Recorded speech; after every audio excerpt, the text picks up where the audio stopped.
पढ़ना लिखना इतना आसान नहीं रे। सुनो बच्चा रे, सुनो बच्चा रे। पढ़ा नहीं पूरा साल अब क्या करोगे? फेल करोगे, फेल ही करोगे। इसीलिए बोलता हूँ पढ़ लो बाबू रे, पढ़ लो बाबू रे, पढ़ लो बाबू रे। तो बाबू अब पढ़ाई सही से करो, एग्जाम का दिन कम बहुत बचा है। जो मैं बताऊंगा इस वीडियो में उस क्वेश्चंस को खाली तुम सही से बनाना, तो मैथ में पूरा का पूरा नंबर तुम आसानी से उठा पाओगे। आज का जो चैप्टर है बच्चों वो है दो चर वाले रैखिक समीकरण। इसका मैं आज बताऊंगा बहुत ही वीवीआई प्रश्न जो इस बार के एग्जाम में आने वाले हैं। तो चलिए बच्चों शुरू करते हैं। सबसे पहले हम लोग देखते हैं भाई ऑब्जेक्टिव में किस तरह का प्रश्न पूछा जाता है। तो देखिए बच्चों ध्यान दीजिएगा, आपके सामने एक ग्राफ बना हुआ है और ग्राफ में अगर आप देखिएगा तो पूछा जाएगा भाई इसका शून्यक कितना है। सबसे पहले चेक करना है शून्यक किस में पूछा गया है, क्योंकि ये जो है बाबू इसको बोलते हैं एक्स एक्सिस और इसको बोलते हैं वाई एक्सिस। इतना तो आपको शायद पता होगा। अब देखिए भाई किसमें शून्यक की संख्या पूछी गई है, यहाँ पे कुछ लिखा नहीं गया है, क्वेश्चन थोड़ा सा इनकम्प्लीट है। इसमें पूछा जाता पी एक्स में या तो क्वेश्चन पूछा जाता पी वाई में। ठीक है, ग्राफ में शून्यक की संख्या बताइए, लेकिन किस पे, एक्स पे कि वाई पे। तो सबसे पहले हम चेक करते हैं भाई एक्स में, एक्स में क्या होता है, कितना शून्यक होता है। तो एक्स अक्ष को देखिए और जो लाइन इसको काट रहा है एक्स में देखिए कितने बार काटा गया। तो आप देखिएगा सर कि एक्स में एक बार, इधर भी एक्स बार। तो एक्स अक्ष में कितना शून्यक हो गया बाबू, 2 हो गया। तो पी एक्स का मान 2 हो जाएगा। पूछा जाएगा वाई में बताइए शून्यकों की संख्या कितनी है। तो देखिए वाई को कौन काट रहा है, ये वाला काट रहा है। कहां पे काट रहा है, एक ही बार काट रहा है, यानी वाई अक्ष में शून्यक की संख्या कितनी हो जाएगी, तो 1 हो जाएगी। तो वाई अक्ष का शून्यकों की संख्या 1। तो बच्चों पहला जो प्रश्न है बहुत ही आसान था, खाली पूछा जाएगा कि शून्यक की संख्या बताइए किसमें, एक्स में कि वाई में। चलिए देखते हैं अगले प्रश्न को। अगला जो प्रश्न है आपके बोर्ड के सामने आने वाला है। अब इसमें पूछा गया, देखिए इसमें दे दिया गया है, इसमें जो हमारा टाइपिंग करता है मास्टर वो दे दिया है भाई किसमें शून्यक का संख्या पूछा गया है, पी एक्स में। पी एक्स बोले तो एक्स एक्सिस, ये एक्स एक्सिस है। क्या इसमें कट रहा है, कोई काटा क्या, नहीं काटा, यानी पी एक्स में शून्यकों की संख्या 0 हो जाएगी, यानी 0 हो जाएगी। ठीक है, आप बोलिएगा सर इसमें तो एगो दिख रहा दागी, लेकिन बाबू बताओ तो किसको काटा है। तो आप बोलिएगा सर ये तो वाई एक्सिस को काटा है। वाई को अगर पूछता बाबू तो एक बिंदु यानी एक शून्यक। ठीक है, हमें क्वेश्चन में पूछा गया था px में कितना शून्यक होगा। तो px का शून्यक तो x में तो है नहीं, x में क्या ये लाइन जा रहा है, नहीं जा रहा। जब लाइन नहीं जा रहा तो कहां से उसका बिंदु मिलेगा, बिंदु नहीं मिलेगा, यानी 0 हो जाएगा। तो चलिए देखते हैं अगले प्रश्न को। अगला प्रश्न क्या कहता है भाई, रैखिक समीकरण युग्म संगत है तो आलेख रेखाएं क्या होगी। देखिए बच्चों संगत, संगत कब कब होता है, संगत होने का 2 फॉर्मूला है, a1/a2 बराबर b1/b2 बराबर c1/c2, और एक हो जाएगा a1/a2 not equal to b1/b2 not equal to हो जाएगा c1/c2। ये दोनों ही कंडीशन संगत के रूप को प्रदर्शित करती है, बतलाती है कि ये संगत है। तो हमें क्या देखना है बच्चों इसमें कि अगर कोई संगत है तो उसका आलेख रेखाएं क्या हो सकता है। तो आलेख रेखाएं 2 तरह का होता है बच्चों। अगर ये समपाती जिसको हम लोग कहते हैं, तो समपाती में एक ही रेखा में क्या हो जाएगा, एक ही लाइन पे 2 रेखा जाएगा। और अगर ये प्रतिच्छेदी है तो 2 रेखाएं जाएंगी और एक दूसरे को प्रतिच्छेद करती हुई काट के चली जाएंगी। तो ये दोनों तरह का हो जाएगा, यानी प्रतिच्छेदी भी होगा और संपाती भी होगा। तो ऑप्शन देखिए भाई, संपाती प्रतिच्छेदी, यानी बी और सी इस प्रश्न का क्या हो जाएगा बच्चों, आंसर हो जाएगा, यानी ऑप्शन नंबर डी हमारा क्या हो जाएगा, सही उत्तर हो जाएगा। तो इस तरह से बच्चों हम आसानी से बना सकते हैं। तो चलिए देखते हैं अगले प्रश्न को। अगला प्रश्न क्या कहता है, चलिए अगला जो प्रश्न है वो फिर से दिया है, वो रैखिक समीकरण युग्म जिसका कोई हल नहीं होता है। भाई कोई हल किसका नहीं होता है, जो समानांतर होता है, या समांतर रेखाएं जब एक दूसरे के साथ गुजरती है तो एक दूसरे को कभी प्रतिच्छेद नहीं करती है, और जब प्रतिच्छेद नहीं करेगी तो कोई हल वहां पे प्राप्त नहीं होगा। तो इसका जो फॉर्मूला होता है बच्चों वो होता है A1/A2 equal to B1/B2 not equal to C1/C2। ये होता है पैरेलल का, यानी समांतर का कंडीशन होता है। तो इसमें बोला गया है वो क्या कहलाएगा, संगत होगा असंगत। आपको हम बताए थे संगत किसको कहते हैं, जिसका मान निकलता है, जिसका आंसर आता है उसको संगत कहते हैं, जिसका मान नहीं निकलता है उसको असंगत कहते हैं। तो इसका मान कभी निकलने वाला नहीं है, तो इसको हम लोग क्या बोलेंगे बच्चों, इसको बोलेगा असंगत। आपको हम ट्रिक भी बताए थे संगत और असंगत का, कहानी आप चैप्टर का पूरा जो इसका थ्योरी बताएं उसमें आप जाके देख सकते हैं, कितना मस्त तरीके से इसको बताया गया है। आप एक बार देख लीजिए, सारा कॉन्सेप्ट आपका क्लियर हो जाएगा। तो चलिए देखते हैं अगले प्रश्न को। अगला प्रश्न क्या कहता है, समीकरण युग्म। हमें समीकरण दो दिए गए हैं। एक समीकरण है 2x + 3y = +4 = 0, और दूसरा है 6x + 9y + 11 = क्या है, 0 है। इसमें पूछा गया ऑप्शन ए कि इसका अद्वितीय हल होगा, इसका कोई हल नहीं होगा, इसका अनेक हल होगा, इसका 2 हल होगा। तो इसके लिए आपको A1 B1 C1 A2 B2 C2 ये फाइंड करना है और उसका बट्टा निकालना है। 3 गो समीकरण हमारे पास होता है, एक समांतर का होता है, एक संपाती का होता है और एक प्रतिच्छेदी का होता है। इन्हीं से इनका हल आसानी से निकाल सकते हैं, तो हमें फॉर्मूला चाहिए। चलिए सबसे पहले हम A1 का वैल्यू लिख लेते हैं। A1 का वैल्यू बच्चों 2 है, B1 का वैल्यू देख लीजिए 3 है, और C1 जो किसी के साथ चिपकाना हो वो हो जाएगा 4। देखिए A1 किसको बोलते हैं, x के साथ जो नंबर चिपक के रहता है, ठीक है, उसको कहते हैं A1, और जो y के साथ चिपक के रहता है उसको B1 बोलते हैं, और जो किसी के साथ चिपक के नहीं रहता है उसको C1 बोलते हैं। चलिए A2 देख लेते हैं भाई। A2 यानी दूसरा वाला समीकरण, x के साथ कौन चिपक के है, 6 है, तो 6 लिख देंगे।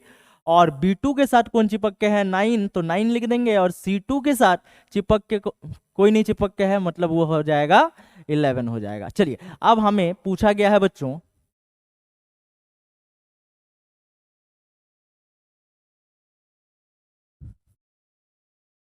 तो बच्चों इसमें हम लोग को डिवाइड करना है 2/3, 3/9, 4/11। चलिए जो कट रहा है उसको पहले काट देते हैं, जो कटेगा उसको पहले क्या कर देना है, काट देना है।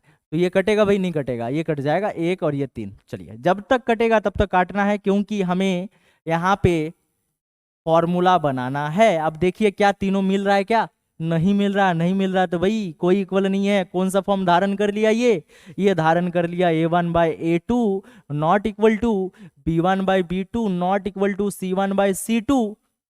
अब बताइए ये फॉर्म किसका है। अब बोलेगा सर ये फॉर्म प्रतिच्छेदी का है, और जब कोई रेखाएं प्रतिच्छेद करती है तो कितने बिंदु का निर्माण होता है, एक बिंदु का निर्माण होता है, और एक बिंदु में केवल एक ही हल होता है, जिसे अद्वितीय हल के नाम से जानते हैं। इसका जो सही उत्तर हो जाएगा वो हो जाएगा अद्वितीय हल। 2 गो नहीं होगा, माने 1 गो होगा। चलिए देखते हैं अगले प्रश्न को। अगला प्रश्न क्या कहता है, चलिए अगला प्रश्न में फिर हम डायरेक्ट लिखते हैं A1 2 B1 3 C1 हो जाएगा 4, फिर हो जाएगा A2 4 B2 हो जाएगा -5 और C2 हो जाएगा 6। चलिए अब इसका भी बट्टा कर देते हैं। A1/A2 बोलो डायरेक्ट बट्टा करते हैं भाई, 2/4 ये हो जाएगा 3/-5 ये हो जाएगा 4/6। जो कटता है काट देते हैं, ये 1 ये 2 ये 2 ये 3।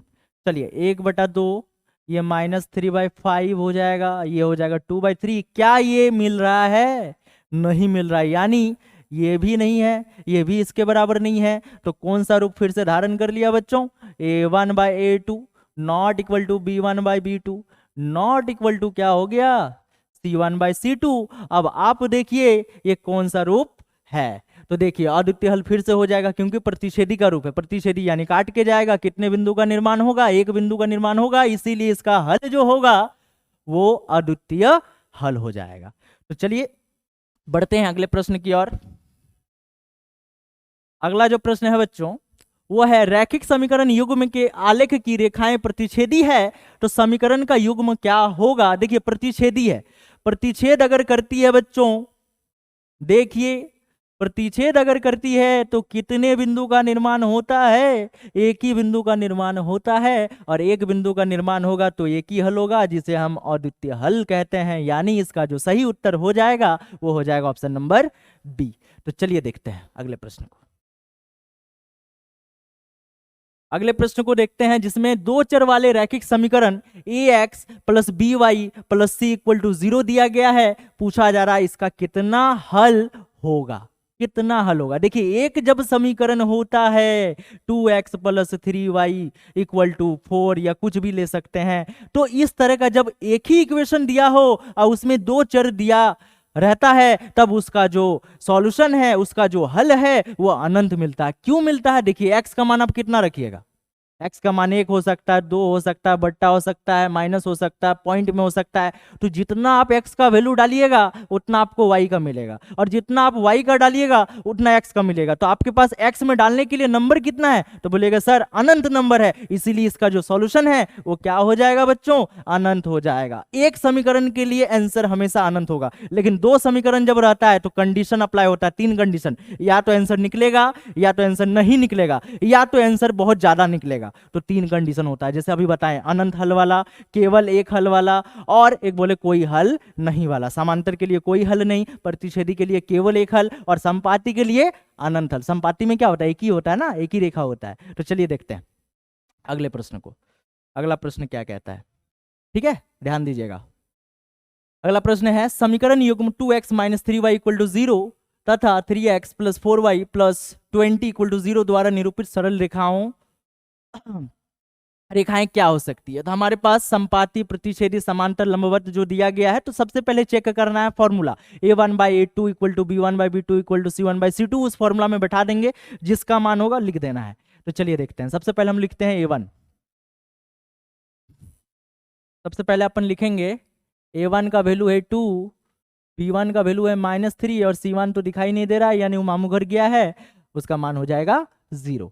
चलिए दूसरा देख लेते हैं। a2 का जो वैल्यू है वो हो जाएगा 3, और b2 का वैल्यू हो जाएगा 4, और c2 का जो वैल्यू हो जाएगा वो हो जाएगा 20 यानी 20। ये हो जाएगा 20।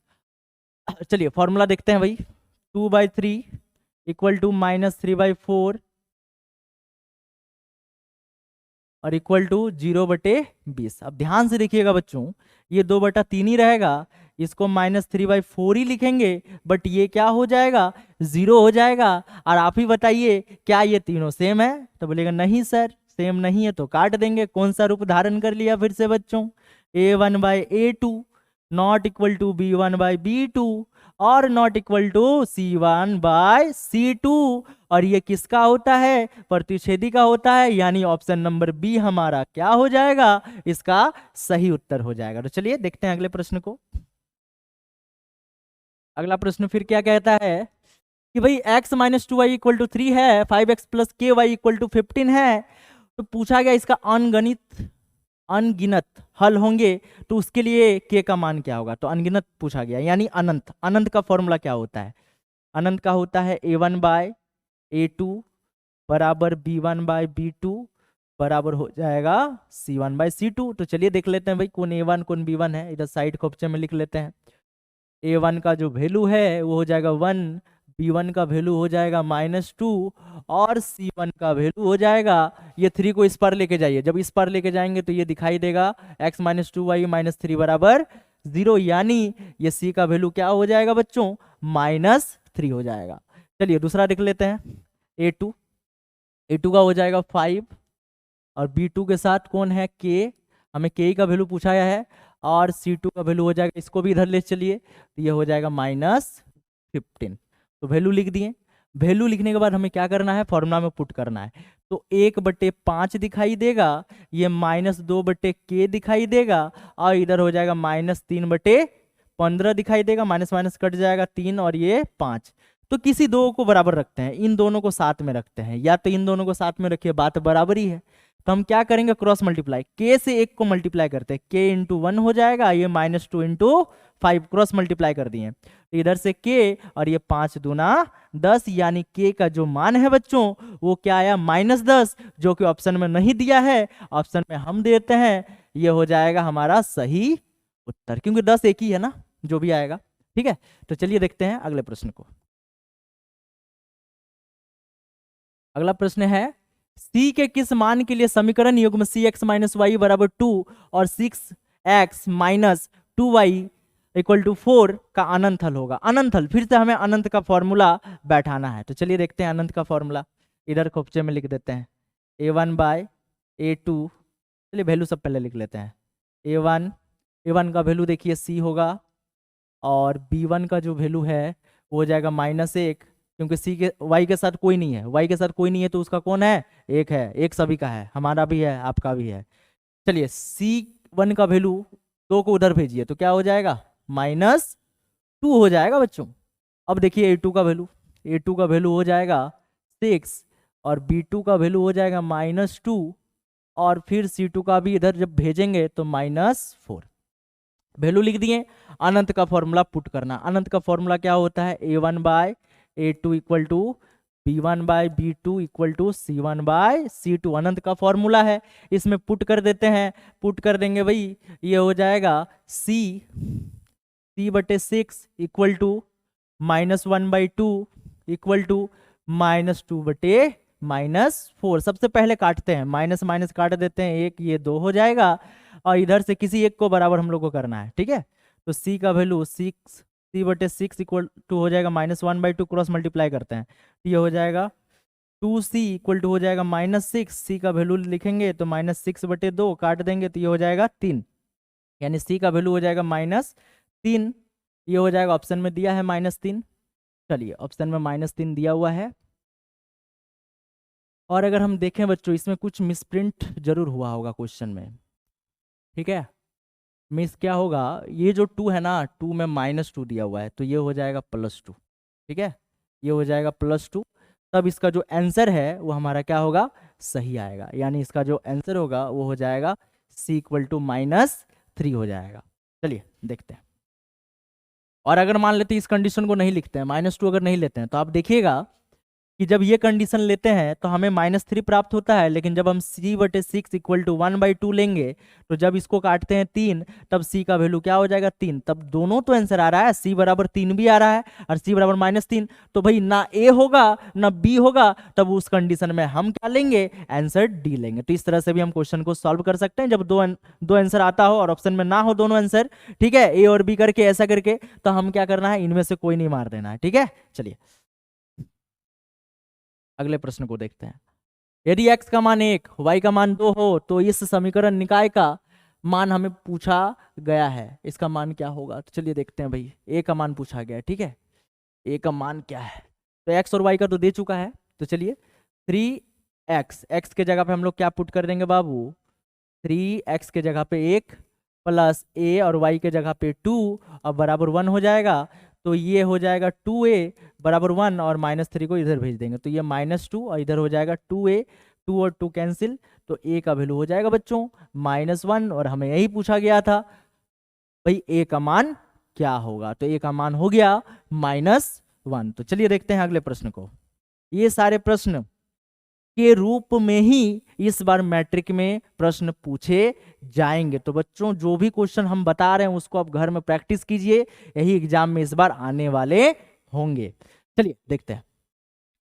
ये जो है समीकरण निकाय ax a1 plus b1y plus c1 equal to 0, a2x b2y plus c2 equal to 0 का अद्वितीय हल क्या होगा। अद्वितीय हल का अर्थ क्या होता है बच्चों, जब दो रेखाएं काटती है और एक ही बिंदु का निर्माण होता है उसे अद्वितीय हल कहते हैं। लेकिन इसको कौन सा रेखाएं हम कहते हैं बच्चों, इसको कहते हैं प्रतिच्छेदी रेखाएं। और प्रतिच्छेदी रेखाओं का जो फॉर्मूला होता है a1 by a2 not equal to b1 by b2। तो चलिए देखते हैं इसमें से कौन वाला है। तो ये ऑप्शन नंबर सी हमारा क्या हो जाएगा, सही उत्तर। सिर्फ फॉर्मूला याद कीजिए, काम तो ऐसे बन जाता है। चलिए अगले प्रश्न को देखते हैं। अगला प्रश्न क्या है, रैखिक समीकरण युग्म 3x plus 2y equal to 5 और 2x minus 3y equal to 7 पूछा जा रहा है। भाई ये संगत है कि असंगत, दोनों तो साथ में कभी हो नहीं सकता। तो चलिए देखते हैं बना के, उसके लिए हमें a1 b1 c1 चाहिए। तो a1 इक्वल टू हो जाएगा 3, b1 इक्वल टू हो जाएगा 2, और c1 देखिए उस पार में इधर लाइएगा तो क्या हो जाएगा -5, इधर हो जाएगा a2 equal to 2, b2 B2 हो जाएगा -3 और C2 हो जाएगा भाई 7। तो चलिए फॉर्मूला अप्लाई करते हैं, A1/A2, ठीक है। फिर इसके बाद क्या लिखते हैं, B1/B2। तो चलिए 3/2 डायरेक्ट अप्लाई करते हैं भाई, और ये हो जाएगा 2/-3, ये हो जाएगा -5/7। ध्यान से देखिए कोई बराबर नहीं है। आपको लग रहा है 3/2, 2/3 क्या बराबर है, अलग अलग नंबर है, ऊपर से माइनस प्लस का भी अंतर है, तो कोई बराबर नहीं है। तो यानी इसको हम लोग प्रतिच्छेदी कहते हैं, और जब इसका आंसर निकलेगा तो फिर ये क्या बन जाएगा बच्चों, संगत बन जाएगा। जिसका आंसर निकलता है वो संगत, और जिसका आंसर नहीं निकलता है उसको क्या बोलते हैं, असंगत। यानी इसका जो सही उत्तर है वो ऑप्शन नंबर ए है, और ए ही होने वाला है। हो भी गया, आप बना के जरूर देखिएगा। चलिए देखते हैं अगले प्रश्न को। अगला जो प्रश्न है, समीकरण युग्म x + y = 7, x - y = 2। तो इसका हल क्या होगा, बहुत ही आसान, दो तरीका मैं बताने वाला हूं, ठीक है। दो तरीका क्या है, एक तो ऑप्शन हिट बताते हैं और एक बेसिक बताते हैं। सबसे पहले स्टार्ट करते हैं बेसिक। बेसिक में क्या करना है, विलोपन विधि लगा देना है। x + y = 7 और x - y = 1, और विलोपन विधि लगा देंगे, +y - y खत्म हो जाएगा, x x मिल के 2 x बन जाएगा, 7 और 1 जोड़ के 8 हो जाएगा, 2 से 8 को काट देंगे, x = 4 हो जाएगा। फिर x = 4 समीकरण 1 में या 2 में किसी में भी रख दीजिए। इसको समीकरण 1 मान लीजिए, इसको समीकरण 2 मान लीजिए, किसी में भी रख दीजिए। हम लिखेंगे समीकरण 1 में, समीकरण 1 में x = 4 रखने पर, तो जब समीकरण 1 में x के जगह पे 4 रख देंगे तो 4 + y = 7 दिखाई देगा, और फिर जब y का वैल्यू निकालेंगे तो 4 को उधर भेजेंगे तो -4 हो जाएगा, और इस तरह से y का मान जो है वो 3 हो जाएगा। यानी 4 और 3 इसका सही उत्तर, यानी ऑप्शन नंबर सी। अब देखिए कि ऑप्शन इसको कैसे आप बनाइए, बहुत ही आसान है। देखिए x और y को जोड़ने से 7, क्या 2 और 2 को जोड़ने से 7 हो रहा है। ये जो पहला मान है ये x का है, बाद वाला मान y का है, तो क्या दोनों को जोड़ने से 7 हो रहा है, नहीं, तो ऐसे कट जा रहा है। इसको भी जोड़ने से नहीं हो रहा भाई, यही जोड़ने से हो रहा है। दूसरा भी ऑप्शन देख लीजिए, अगर ये सेटिस्फाई नहीं करेगा तो दूसरा क्या है, x और y को घटाएंगे तो 1 आना चाहिए, दोनों को घटाने से 1 नहीं आएगा, इसको घटाने से भी 1 नहीं आएगा, इसको घटाने से ही 1 आता है, यानी दोनों ही कंडीशन इस पे क्या हो रहा है, सेटिस्फाई हो रहा है। यही इसका क्या हो जाएगा, ऑप्शन हिट हो जाएगा, और इस तरीका से आप आसानी से बना सकते हैं। तो चलिए देखते हैं अगले प्रश्न को। अगला प्रश्न है ग्राफीय विधि से हल करना। हमें ग्राफ चाहिए, ग्राफ, ग्राफ से इस बार बनाना है, ठीक है। तो चलिए ग्राफ से बनाने का ट्राई करते हैं। सबसे पहले अपन लेते हैं समीकरण, ठीक है, समीकरण इसको बनाते हैं।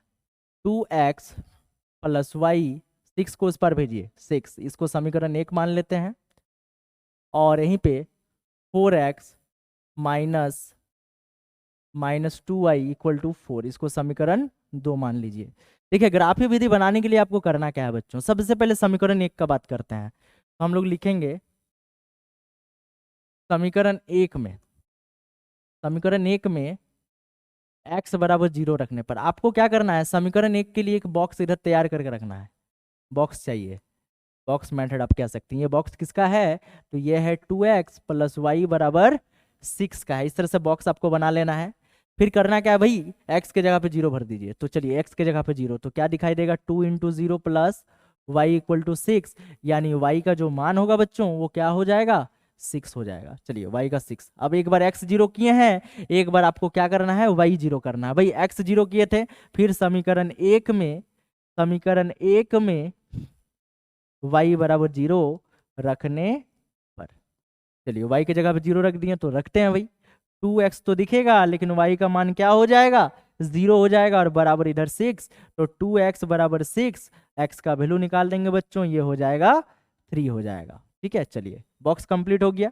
ये बॉक्स किसका कंप्लीट हुआ, ये पहला समीकरण का। सेम टू सेम काम करना आपको दूसरा समीकरण पे। तो चलिए इधर करते हैं दूसरा समीकरण। अब यहाँ पे लिखते हैं समीकरण 2 में x = 0 लेने पर रखने पर जो करना है उसके लिए बॉक्स तैयार कर देते हैं। ये बॉक्स हो जाएगा समीकरण 2 का। समीकरण 2 में क्या लिखा है, 4x - 2y = 4, ठीक है। हमें x के जगह पे क्या पुट करना है, 0 पुट करना है, तो x के जगह पे 0 पुट कर दिए। तो चलिए देखते हैं, तो ये दिखेगा क्या, 4 × 0 - 2y = हो जाएगा 4, ठीक है। तो जीरो से गुना करने से कोई भी नंबर तो जीरो हो जाता है भाई। तो -2y = 4 दिखेगा, हमें y का वैल्यू चाहिए, तो 4/-2 काट देंगे तो आंसर हो जाएगा -2, यानी y का वैल्यू क्या हो गया बच्चों, -2 हो गया। चलिए अब पुनः करते हैं भाई समीकरण 1 में 2 में अब y बराबर 0 रखने पर, y बराबर 0 रखेंगे तो 4 × x दिखाई देगा, -2 × y के जगह पे 0 हम लोग लिख देंगे, और 0 जब हम लिख देंगे तो क्या दिखाई देगा 4, यानी ये हो जाएगा 4x = 4, काट देंगे तो x का वैल्यू हो जाएगा 1। तो चलिए बॉक्स हमारा क्या हो गया, कंप्लीट हो गया। बस ये दोनों बॉक्स को देखना है, अब बॉक्स को देख के ही हमें लाइन खींच देना है, हमारा आंसर तैयार हो जाएगा। तो क्या करेंगे, सबसे पहले हम लोग यहाँ से थोड़ा कलर को चेंज करते हैं। कलर को चेंज करने के बाद ध्यान से देखिएगा, ये ग्राफ बना रहे हैं, ठीक है, ध्यान से देखिएगा भाई। ये एक्स डैश होगा, ये एक्स होगा, ये वाई होगा, और ये वाई डैश, और ये बीच में क्या हो जाएगा बच्चों, 0 हो जाएगा। ठीक है, एक ग्राफ का क्वेश्चन रहेगा, ठीक है, ये आप ठान लीजिए और मान लीजिए और बना लीजिए, यही एग्जाम पे आने वाला है, एक ग्राफ विधि फिक्स है। चलिए नंबर देखते हैं, बड़ा नंबर कौन है, तो बड़ा नंबर भाई 6 है, चारों साइड 6 6 दे दीजिए। ठीक है, चलिए चारों साइड भाई 6 देंगे, तो यहाँ पे हो जाएगा 1 2 3 4 5 6, 1 2 3 4 5 6, -1 -2 -3, इसमें हटा नहीं, -1 -2 -3, क्योंकि माइनस उतना बड़ा है नहीं। अब देखिए ये जो डिस्टेंस है ये क्या होता है, इक्वल डिस्टेंस होता है। ग्राफ को भी आप देखे होंगे उसमें बराबर डिस्टेंस पे रहता है, तो ये नंबरिंग आपको बराबर डिस्टेंस पे ही करना है। चलिए अब पहला बॉक्स का काम करते हैं। जब पहला बॉक्स का हम लोग काम करेंगे तो हमें क्या दिखाई देगा, ध्यान से देखिएगा। ठीक है, x का मान 0, तो 0 तो पीछे में रहेगा, y का 6, y ये वाला है, ऊपर जाएंगे कि नीचे, ऊपर, प्लस है ना, तो 6 की जगह पे वो गोल जैसा बिंदु दे देंगे। चलिए दूसरा बिंदु देते हैं, ये दिख नहीं रहा है, 6 की जगह पे एक बिंदु देना है। ठीक है, ये बिंदु हो गया, एक बिंदु हो गया। दूसरा देखते हैं, x का मान 3 है, तो सीधे x पे जाइए, ये 3 हो गया, और y का 0 है, तो इन दोनों बिंदुओं को क्या करना है बच्चों, मिला के ऐसे स्केल से लाइन खींच देना है। एक लाइन चल गया, अब दूसरा लाइन देखिए, उस बॉक्स को देखिए, x का मान 0 है और y का -2, y नीचे जाएगा, -2 यहाँ पे गोल कर दिए। x का मान कितना है, 1 है, तो हम यहाँ पे 1 पे गोल कर देंगे, 2 बिंदु मिल गया। स्केल को रखिए, मेरे पास तो स्केल है नहीं, हम ऐसे टान देते हैं, लेकिन आपके पास स्केल होना चाहिए, नहीं तो नंबर नहीं मिलेगा।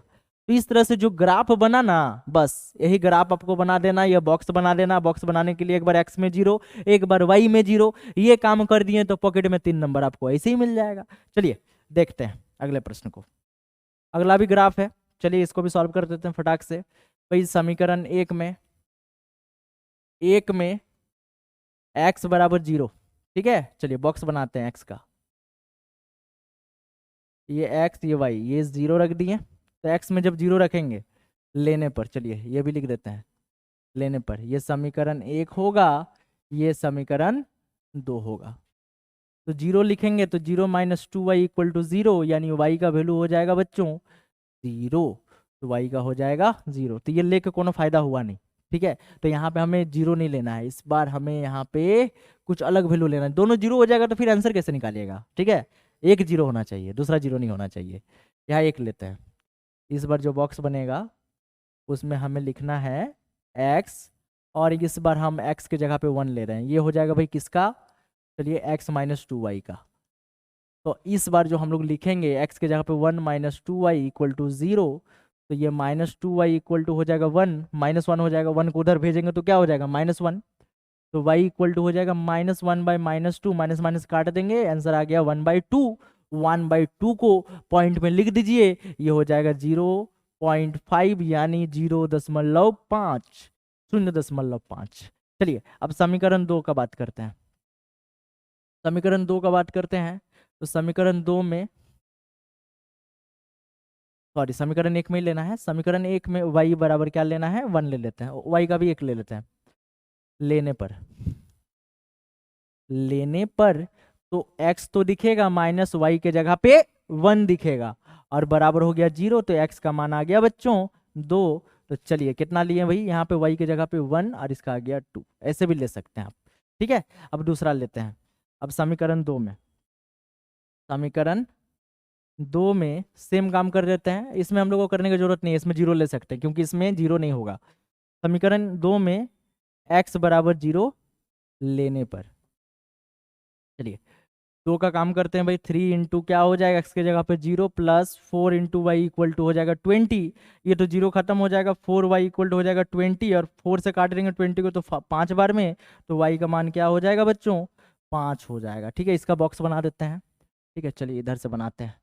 ये जो बॉक्स है ये बनने वाला है आपका X Y 3x plus 4y equal to ये 20 का होने वाला है। ठीक है, चलिए x का मान हो जाएगा 0, तो y क्या देगा हमें, 5। फिर लिखेंगे समीकरण 2 में, समीकरण 2 में अब इस बार x का 0 किए थे, इस बार हम लोग करेंगे y बराबर 0 लेने पर। जब लेंगे तो क्या दिखाई देगा बच्चों, ये 3 इंटू एक्स तो दिखाई देगा, 3x plus 4 into 0 equal to हो जाएगा 20। ये हो गया 3x प्लस 0 इक्वल टू हो जाएगा 20। ये 3x इक्वल टू 20। x का वैल्यू पॉइंट में देखेंगे तो ये कितना होगा, ये हो जाएगा 318। ठीक है, 318 6.6 लगभग ले लेते हैं, 6.6 और ये हो जाएगा 0। इस तरह से बॉक्स बना देना है। ठीक है, बनाने के बाद हमें क्या करना है, ग्राफ खींचना है। तो चलिए ग्राफ खींचते हैं। तो ग्राफ खींचेंगे सबसे पहले, तो ग्राफ खींचेंगे तो ये हो जाएगा x डैश, ये हो जाएगा x, ये हो गया y और ये हो जाएगा y डैश और बीच में हो जाएगा 0। अब देखिए इन दोनों ही बॉक्स में बड़ा नंबर क्या है। तो आप बोलिएगा सर बड़ा नंबर तो यहाँ पे 2 दिख रहा है, यहाँ पे 5, तो 5 दिख गया। तो चलिए 5 बार इसको लिखते हैं भाई। तो 5 बार जब इसको हम लोग लिखेंगे तो ये हो जाएगा 1 2 3 4 5, 1 ये 2 3 4 5 -1 -2, माइनस तो है नहीं, 3 -1 -2, चलिए माइनस नहीं है, हमें प्लस से लेना देना। चलिए ग्राफ में क्या करना है, पहले बॉक्स का काम करते हैं। पहला जो बॉक्स है वो क्या है बच्चों, देखिए ध्यान से। पहला बॉक्स है x का वैल्यू 1, तो x में देखिए 1, ये 1 है। चलिए 1 पे अभी रुक जाइए, 1 पे को बिंदु दे दीजिए छोटा नियर, और y में 0.5, 0.5 मतलब ये वाला बीच में होगा, 1 और 0 के बीच में, तो ये वाला पॉइंट होगा। इन दोनों को मिलाइए पॉइंट को, तो दोनों जहाँ कटेगा उस पॉइंट का नाम हो जाएगा 1,0,5, 1,0.5। अब इसके बाद दूसरा बिंदु देखिए, x का कितना है, 2 है, तो 2 हो जाएगा और फिर हो जाएगा y का 0.5। यानी ये जो मान है, ये जो मान है वो कुछ आपका इस तरह का दिखेगा। तो इन दोनों बिंदुओं को जब हम मिला देंगे इस तरह से एक रेखा खींचा जा सकता है। आपको स्केल से बनाना है। इसके बाद x का 0 बहुत आसान है, y 5, सीधे 5 लीजिए इसको। जब एक 0 हो ना तो सीधे उस बिंदु को लेना, वो एक्सिस में मिलता है। और जब 2 बिंदु हो तो एक्सिस में नहीं मिलेगा, वो क्वाड्रेंट पे मिलता है, वो चतुर्थांश के भीतर मिलता है, एक्सिस में नहीं मिलेगा।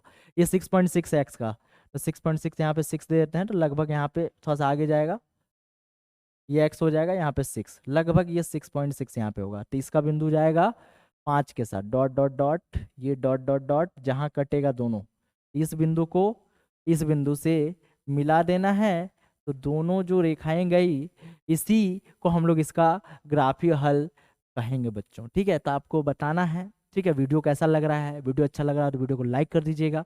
चैनल में पहली बार आए तो चैनल को सब्सक्राइब जरूर करके जाइएगा, और अपने दोस्तों तक हो सके तो इसको शेयर भी जरूर कीजिएगा। तो चलिए देखते हैं अगले प्रश्न को। ग्राफीय विधि में आपको करना क्या है, ओवरऑल आपको करना है भाई, एक बार x का मान 0 रखना है, एक बार y का मान 0 रखना है, और ग्राफ को बना देना। अगर दोनों ही 0 आता है तो उस कंडीशन में आप x का मान 0 को छोड़ के 1 2 कुछ भी रख सकते हैं, माइनस भी रख सकते हैं। ठीक है।